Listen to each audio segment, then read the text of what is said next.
Hello everyone, and welcome back to the History of Egypt podcast.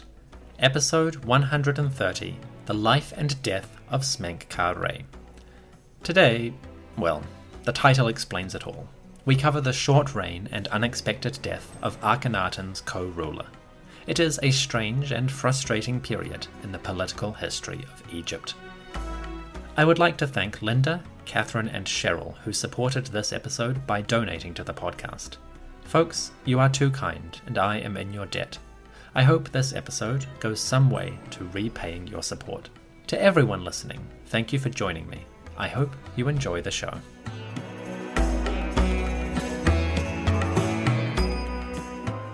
The year was 1349 BCE, regnal year 14 under the majesty of Akhenaten, the son of Ra, the king of Egypt.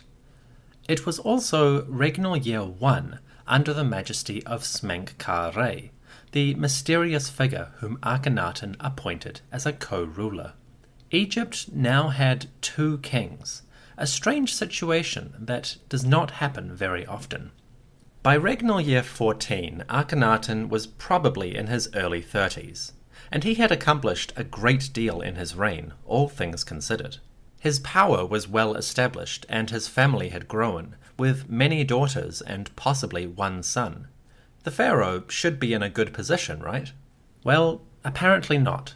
For reasons yet to be determined, Akhenaten chose Smenkhkare to be a second king of Egypt.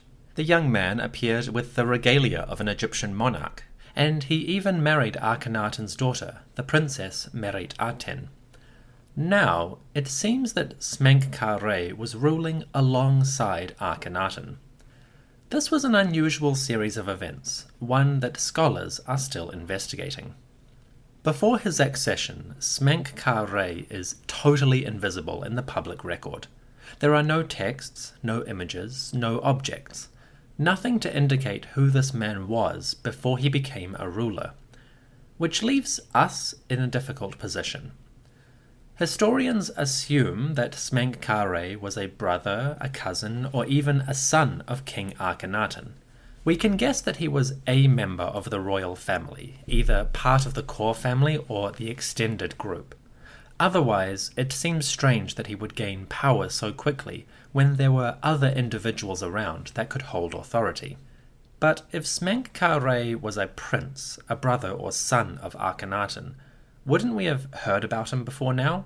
We know that Akhenaten had sisters, and they appear in art and texts, but another son, a prince? Surely he would appear somewhere. It seems strange, right? Well, believe it or not, that is actually quite normal. In fact, it is expected. During the 18th dynasty, Egyptian princes are almost invisible. They might show up in small statues, administrative records, or in private tombs.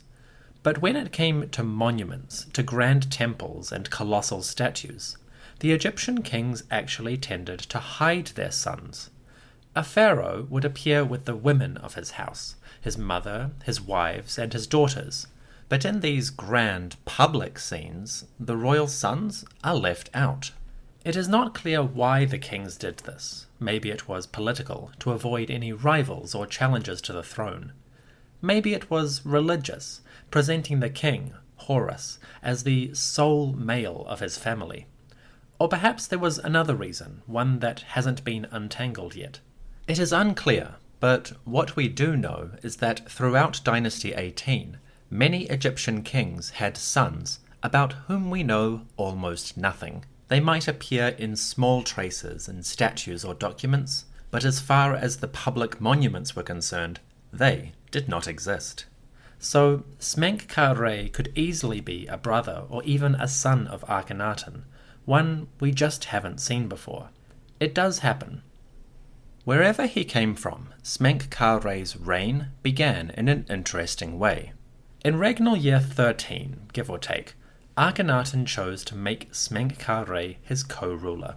And when he did this, Egypt was in the unusual position of having two men sitting on the throne. We call this a co-regency, and it does happen from time to time in Egyptian history. Periodically, Egyptian rulers might decide that they wanted to prepare their successor ahead of time.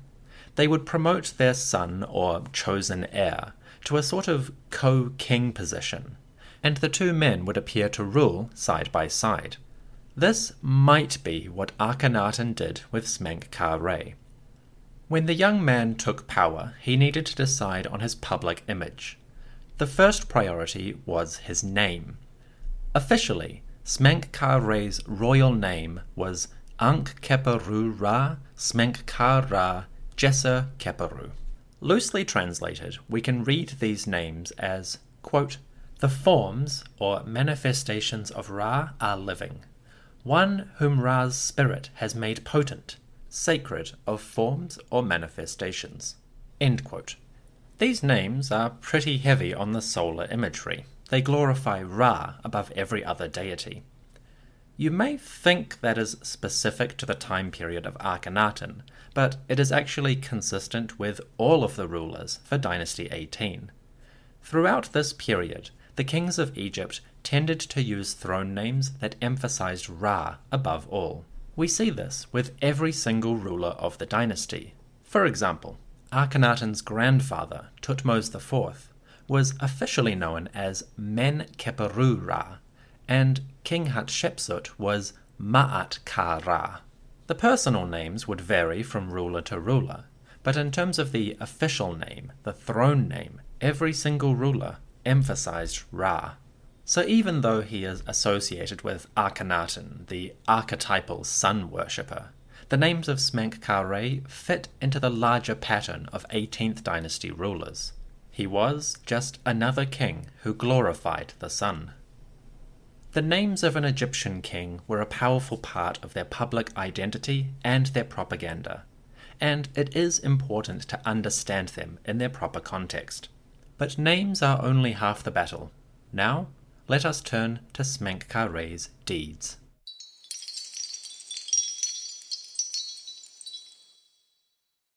Most of our evidence for Smenkhkare comes from his monuments. After becoming king, Smenkhkare commissioned a few building projects. The new ruler built an extension to the great palace of Akhenaten. He added a columned hall to the southern end of the building. This hall has been uncovered by archaeologists, and traces of Smenkkare's cartouches, his throne names, were found among the scenes. The hall was decorated with grapes and vines, and it may have been a ceremonial space of some kind. There is not much to say about this building, but it is noteworthy, because it is Smenkkare's one major addition to the royal city. Smenkhkare also built monuments outside of Akhenaten. He did these in conjunction with his wife, the royal daughter Merit-Aten, who was now the second queen of Egypt.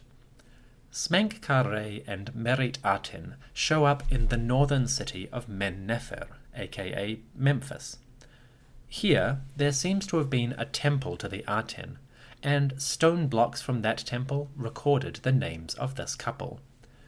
It seems that the young queen and her husband were publicly devotees of the Aten. They commissioned monuments to the sun god, and traces of these survive. Not bad. Outside of those couple buildings, there is not much about Smenkhkare. We do know that he had his own agricultural estates, because records from broken jars of pottery suggest that the young king owned vineyards in the north of Egypt. Estates here produced wine that was delivered to the capital and to settlements elsewhere in Egypt. So Smenkhkare had his own little economic base. He was a wealthy young man. Beyond that, we also know that his wife, Merit-Aten, owned a palace in the capital city, and a sun temple/garden resort called the Maru-Aten. We explored those in episodes 125 and 125b. Believe it or not, these couple of buildings and a few inscriptions are all that we have for this couple as a king and queen of Egypt. There really is not much testifying to their activities. The result of this is that the history of Smenkhkare is as short as they come. Basically, everything we know about him I just covered. Ideally, we would have more, but as it stands, this is the only information that survives. A shame, but there it is. So Akhenaten appointed Smenkhkare as his co-ruler, and the young man took Merit-Aten as his Chemet Nesut Weret, the great king's wife. The royal couple gained wealth and influence, and they made their mark in a few places. Although we do not have that many records, there is enough to give a glimpse of the royal couple's brand, so to speak. They were devotees of Aten, and they expressed that in their building projects. They had their own estates and palaces which produced wealth for them, and they ruled together as a second king and queen of Egypt. That is pretty much all we have of their story. Why is there so little information for Smenkhkare? There are a few possible reasons for this. One of them might be that Smenkhkare's records have simply disappeared. Perhaps his monuments or artifacts were repurposed for later rulers. We'll come back to that in a future episode. Another reason could be related to Smenkhkare's status. Although he appears as a king of Egypt, the young man clearly was not the full equal of Akhenaten. He was more like an assistant or a secondary ruler. So, although he was a monarch, Smenkhkare was still a junior to Akhenaten. Those are two possible reasons, but the third is probably the most likely. You see, although Smenkhkare became a king of Egypt alongside Akhenaten, his reign did not last long. In fact, it seems like after coming to power, Smenkhkare was dead in less than a year.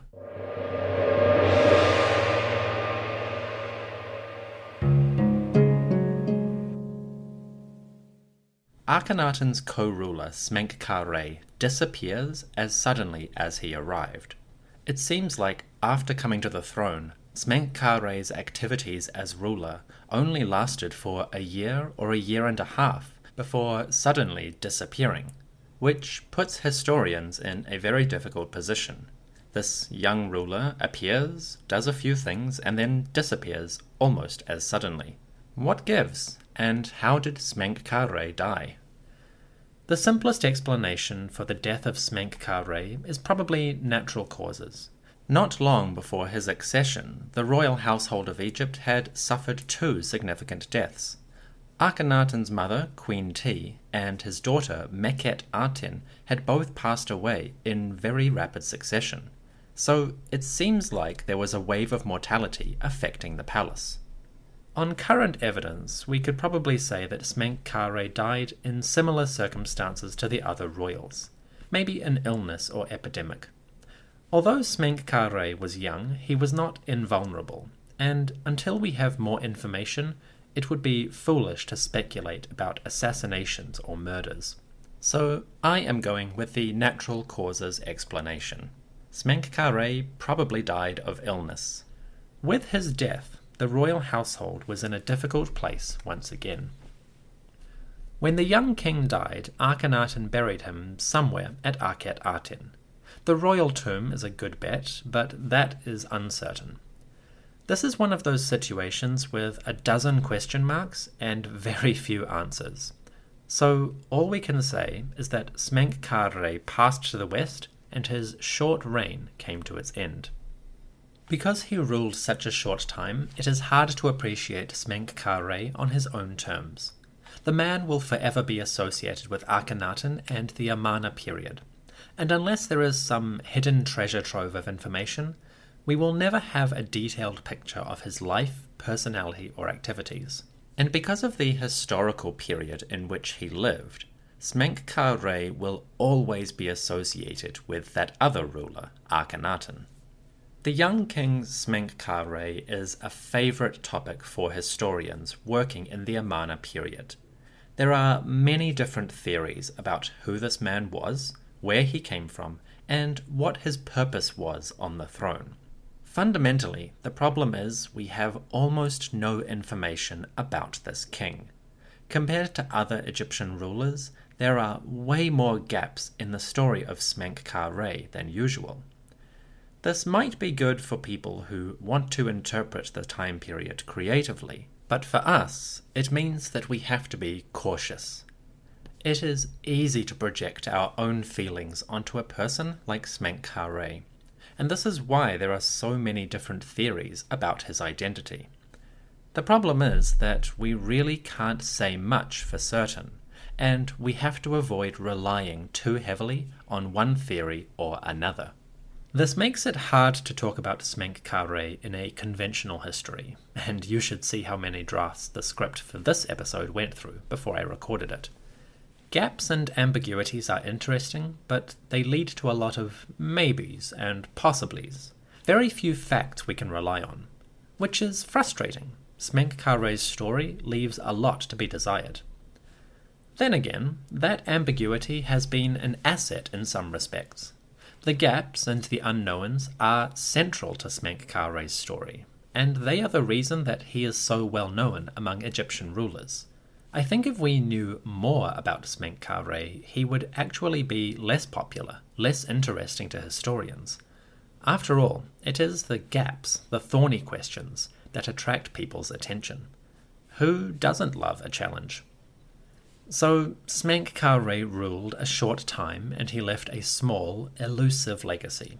Only a few monuments, a couple of traces, and a lot of guesswork filling in the gaps.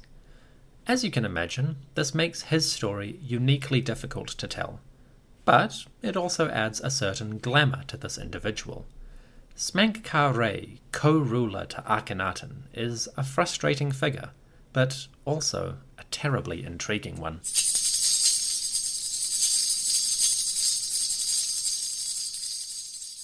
So, Akhenaten appointed Smenkhkare as a co-ruler sometime around year 13. Within a year, or slightly less than 2, Smenkhkare was dead.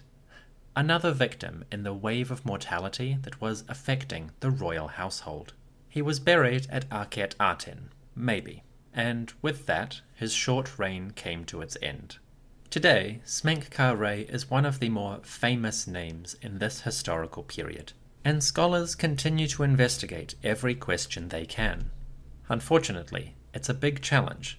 The young man is so elusive, so poorly attested in the record, that every aspect of his reign and his identity is still up for debate.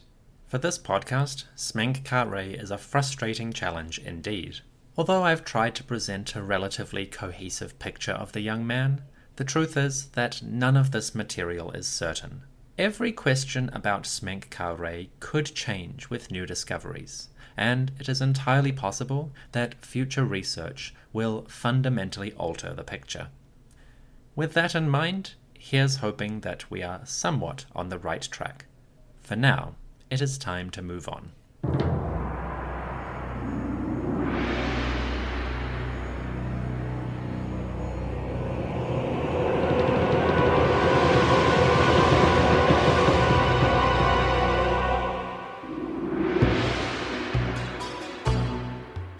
Thank you for listening to the History of Egypt podcast. My special gratitude to Linda, Ellen, Terry, Neil, and Kevin, my priest-level backers on Patreon.